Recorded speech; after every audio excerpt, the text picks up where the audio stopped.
sini ada sebuah kasus ya Bu, untuk anak didik kita, di mana ada seorang siswa dari kelas 3 itu ada yang sering bolos Bu, sering bolos. Ketika anak tidak masuk itu tidak ada izin dari orang tuanya maupun dari anak itu sendiri. Kemudian dia itu masuknya ketika ada mata pelajaran yang dia sukai saja. Ketika ada mata pelajaran yang berat seperti matematika atau dia mendapatkan tugas apa yang dibebankan kepada dia nanti takut Bu tidak masuk sekolah. Kemudian ketika ada pelajaran olahraga atau ketika hari Jumat itu dia sering banyak masuknya. Kemudian dari anak yang sering tidak masuk tadi tentu ada nilai-nilai dalam harian maupun nilai tugas-tugas banyak yang kosong itu Bu. Kemudian bentar lagi juga sudah mendekati tes tengah semester itu. Kalau melihat dari kedepannya anak itu banyak nilainya yang kosong, tidak ada nilai kegiatan, tidak ada nilai harian, tidak mempunyai nilai tugas, itu nanti anaknya itu bagaimana Bu? Apakah nanti anak tersebut bisa kita naikkan untuk ke jenjang berikutnya atau bagaimana? Dikarenakan melihat dari kondisi anak itu, mungkin juga dari sekolahan itu sudah ada perhatian untuk anak, ada pengunjungan ke rumah kepada wali muridnya. Ternyata walinya itu bekerja Bu, orang tuanya itu bekerja semua dari pagi hingga sore, sehingga ketika anak itu tidak masuk, itu anak itu di rumah ya hanya bermain, dia memang hanya di rumah, memang tidak di mana-mana, tapi dia tidak mau sekolah karena takut, mungkin karena anak itu belum bisa lancar membaca atau belum bisa berhitung, sehingga dia merasa tidak berani untuk berangkat sekolah ketika ada pelajaran-pelajaran yang dia rasa berat. Kemudian dia pilih untuk tidak masuk, seperti itu. Kemudian Ibu Titik sebagai kepala sekolah di SD 2 Mentangan ini, bagaimana Ibu dalam mengambil kebijakan untuk siswa dalam kasus yang saya paparkan di depan tadi? Oh ya, sebelumnya itu Ibu sudah koordinasi dengan orang tua berapa kali ya, itu? Sudah dilakukan lebih dari 3 kali. Kita sudah ke rumahnya. Yang pertama anak itu masih tidur, orang tuanya sudah kerja. Kemudian setelah beberapa hari lagi tidak masuk lagi, ke sana lagi, anaknya ada itu bermain tuh. Terus diajak sekolah tidak mau. Alasannya kenapa Bu kok tidak mau sekolah? Nanti takut pelajaran seperti itu. Ya.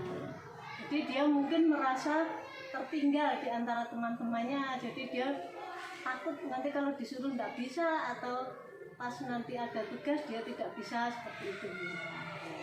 Kalau ini untuk pertimbangan kenaikan kelas, karena ini sudah mendekati kenaikan kelas, jadi kalau menurut saya itu dan menurut peraturan kurikulum merdeka kan seharusnya anak itu naik deh, tidak boleh kita meninggalkan anak atau tidak boleh kita mengambil keputusan untuk anak itu tinggal kelas deh, karena tinggal kelas itu adalah salah satu keputusan yang sangat-sangat tidak akan memberikan dampak positif kepada anak deh, karena tinggal kelas itu nanti efeknya ke depannya akan lebih signifikan. Jadi akan anak itu mungkin akan merasa ada sesuatu psikisnya, mempengaruhi psikisnya, dan juga umur juga nanti kedepannya umurnya juga akan 1 tahun ataupun 2 tahun itu akan terlewat, nanti lulus SD itu sudah terlalu tua, nanti kedepannya dampaknya juga bisa baik. Jadi sebaiknya ya dinaikkan saja untuk anak tersebut, hanya dari sisi mungkin ya dari penilaian, mungkin dari sisi keadilan mungkin ya anak lain memandang kurang adil, tetapi kan nanti untuk kelas selanjutnya kan bisa diadakan bimbingan. Jadi setidaknya kalau ada CP yang kurang selesai atau ada CP yang mungkin belum selesai kan nanti bisa dikejar di kelas selanjutnya dengan koordinasi dengan guru kelas selanjutnya. Kan untuk kriteria kenaikan itu ya diantaranya tadi ada pencapaian akademik, kemudian perilaku siswa, kemudian juga ada keterkaitan siswa dengan mata pelajaran, dan peran guru juga sangat menentukan. Jadi nanti di sini peran guru itu harus lebih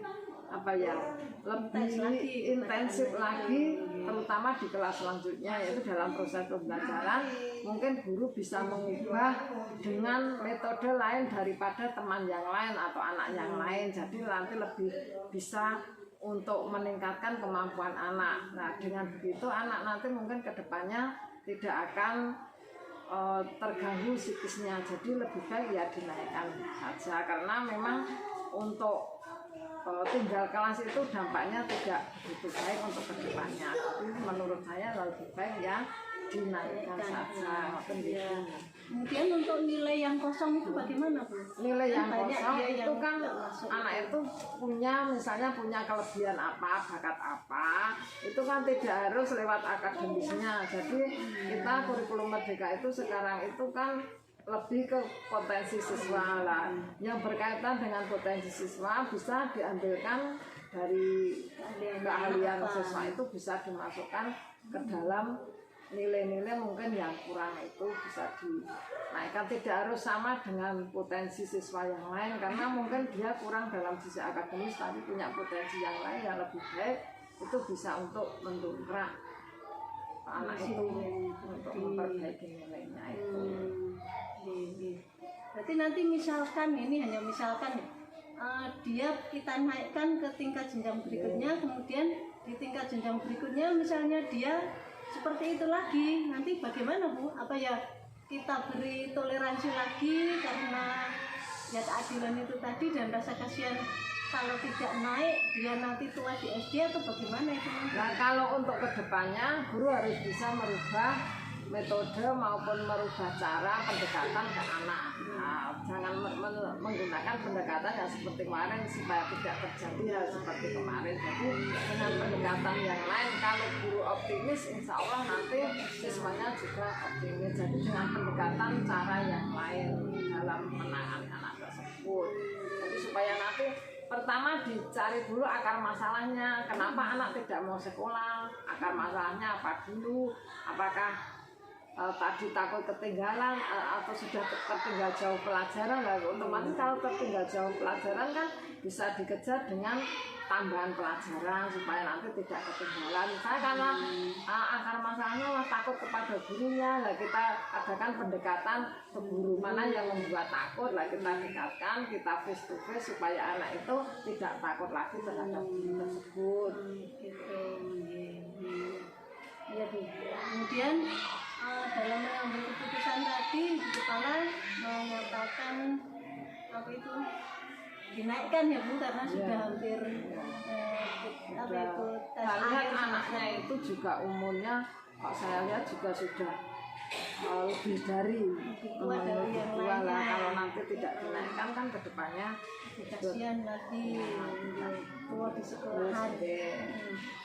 Kemudian dalam mengambil keputusan tadi, menurut Ibu hal yang efektif apa itu, Bu, dalam mengambil keputusan menaikkan anak tadi?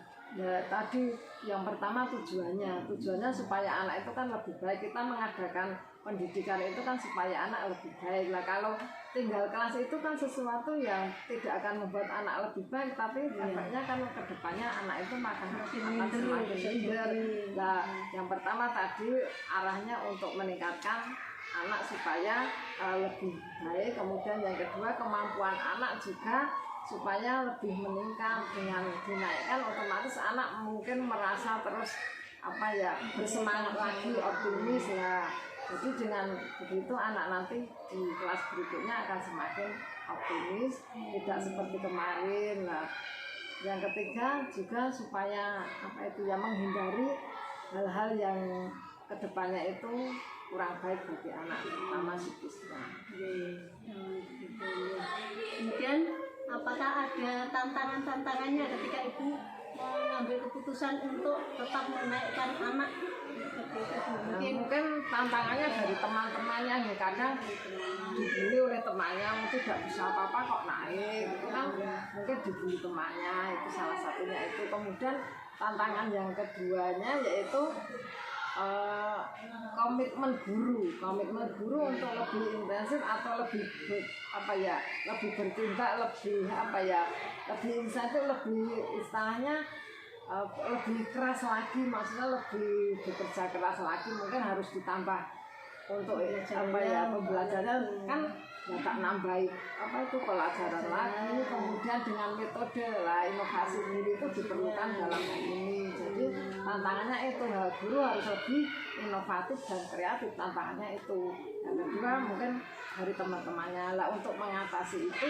Nanti untuk yang pertama yaitu dari tantangan teman-temannya, kita harus memberi pengertian kepada teman-temannya saat anak itu tidak ada di kelas. Jadi saat memberi pengertian kepada temannya, anak tersebut jangan ada, jadi kita beri pengertian. Bagas itu masih bisa belum bisa baca kok sudah naik, lah itu jangan beri pengertian itu begini, jangan jelaskan bahwa Bagas itu punya kelebihan meskipun membacanya tidak selancar kalian. Bagas kan punya kelebihan, misalnya dalam hal dia pintar olahraga atau apa, lah itu merupakan kelebihan. Jadi nanti untuk membacanya mungkin lebih lambat, tapi dia punya kelebihan di bidang olahraga, bidang lain, dijelaskan begitu supaya anak-anak jangan sampai membuli. Kemudian yang kedua inovasi guru itu, lah itu tantangannya guru harus lebih berinovasi, itu yang harus lebih kreatif lagi supaya anak itu bagaimana bisa kita tangani. Jadi atas siapa yang menjadi masalah itu anak. Kemudian apakah ada hal-hal yang mempengaruhi ibu ketika ibu harus mengambil keputusan untuk menaikkan anaknya? Ya, tadi sudah saya sampaikan di depan ya, bahwa menaikkan anak itu ada beberapa kriteria, yaitu pertama tadi nilai akademis, kemudian perilaku siswa, kemudian hubungan siswa dengan mata pelajaran, dan juga peran guru lah.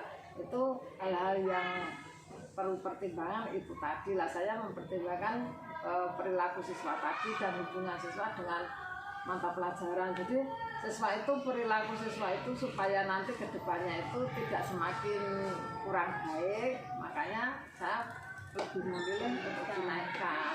Kemudian juga hubungan dengan keterkaitan dengan mata pelajaran supaya anak itu nanti juga kedepannya itu lebih bisa memahami. Iya. Gitu. Berarti dalam kasus di kelas 3 tadi ibu tetap mengambil keputusan untuk menaikkan Bagas ya Bu, dengan catatan nanti di kelas berikutnya harus gurunya lebih kreatif dan inovasi lagi dalam memberikan pembelajaran khususnya kepada Bagas tadi ya, agar dia bisa podo dengan temannya gitu ya Bu, bisa mengikuti teman-temannya. Sama ngejar ketertinggalannya kan guru harus lebih kerja keras lagi menangani si Bagas. Ya, terima kasih Ibu untuk waktunya. Saya ucapkan terima kasih Ibu sudah berhadir dan bekerja sama dengan saya dalam tugas saya sebagai JPP. Semoga depannya SD kita semakin maju, siswa-siswinya semakin mencerahkan, supaya nanti kedepannya anak juga lebih baik lagi, lebih lagi untuk potensi. Terima kasih Bu, selamat siang.